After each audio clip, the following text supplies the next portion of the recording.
A'udzubillahiminasyaitonirrajim. Bismillahirrahmanirrahim.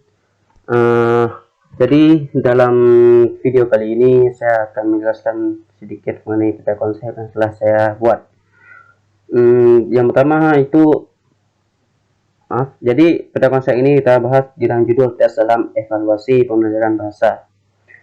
Jadi dalam evaluasi pembelajaran bahasa itu dapat tujuannya. Jadi sebelum kita masuk ke dalam lain, kita harus mengetahui apa dulu tujuan dari tes ini.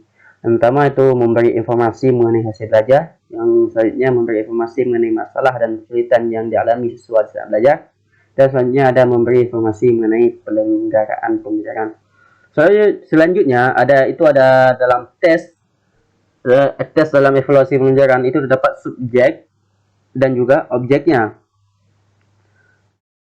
Jadi yang pertama kita membahas mengenai objek. Objek dalam tes evaluasi ini dibagi menjadi dua. Yang pertama itu adalah objek umum, dan kedua adalah objek khusus. Jadi objek khusus dalam tes evaluasi ini itu adalah objek tes bahasa yang terdapat dalamnya adalah kemahiran berbahasa dan komponen berbahasa. Dalam kemahiran berbahasa yaitu dapat mendengar, berbicara, membaca, dan menulis. Selanjutnya komponen berbahasa itu ada bunyi, kosakata, dan tata bahasa. Selanjutnya ada objek umum. Objek umum itu ada input, transformasi, dan output. Selanjutnya itu mengarah kepada umpan balik. Selanjutnya mengenai subjek. Setelah objek kita membahas mengenai subjek. Subjek itu adalah sasaran evaluasi.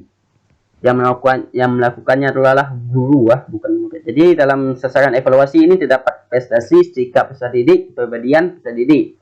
Selanjutnya ada subjek. Setelah itu ada dalam prestasi yang mengevaluasinya adalah guru maktab bahasa Arab. Yang kedua dalam sikap peserta didik yang mengevaluasinya adalah guru ataupun orang lain yang telah menerima pelatihan.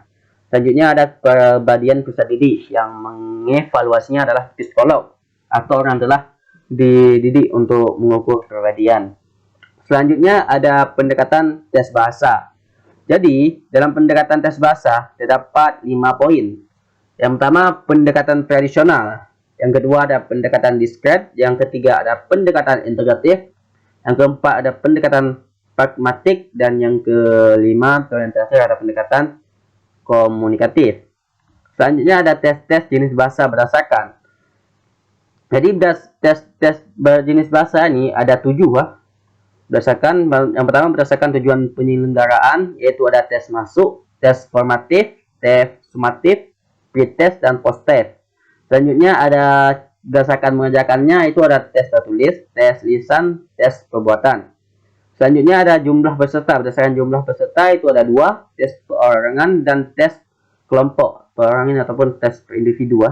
Selanjutnya ada tes jawaban. Ada berdasarkan bentuk jawaban. Jadi bentuk jawabannya ada 3 poin. Yang pertama tes pilihan, yang kedua tes jawaban pendek, yang ketiga ada tes esai.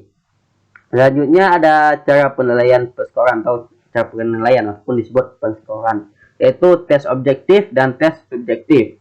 Selanjutnya ada berdasarkan penafsiran skor, yaitu tes acuan normal, dan yang kedua ada tes acuan kriteria. Selanjutnya ada objek bahasa. Berdasarkan objek bahasa yang kita nilai, yang pertama ada tes komponen bahasa, yang kedua ada tes keterampilan berbahasa, yang terakhir itu adalah berdasarkan cara penyusunan, yaitu tes standar dan tes buatan guru sendiri. Dalam mengevaluasi tentu saja mempunyai prosedurnya, yaitu prosedur penyusunan tes. Jadi ada sekitar beberapa yang telah saya buat sini. Yang pertama ada persiapan. Prosedurnya adalah persiapan. Yang selanjutnya ada pemilihan materi tes. Yang ketiga ada menentukan bentuk dan jenis tes. Selanjutnya ada menentukan jumlah butir tes. Selanjutnya ada menentukan cara pemberian skor atau nilai. Selanjutnya menyusun kisi-kisi. Selanjutnya setelah menyusun kisi-kisi baru kita membuat penulisan berikut soal. Selanjutnya ada menelaah soal yang telah disusun. Selanjutnya ada pemantapan. Selanjutnya melakukan uji coba tes yang telah disusun. Ini disebut juga dengan ujian. Selanjutnya ada penyiapan bentuk akhir dan penggunaan dan terakhir itu adalah penggunaan dan tindak lanjuti. Mungkin ini saja video presentasi dari saya. Lebih dan kurang mohon kalau ada kesalahan mohon kiranya diingatkan ataupun ditegur. Wabillahi taufiq wal hidayah. Assalamualaikum warahmatullahi wabarakatuh.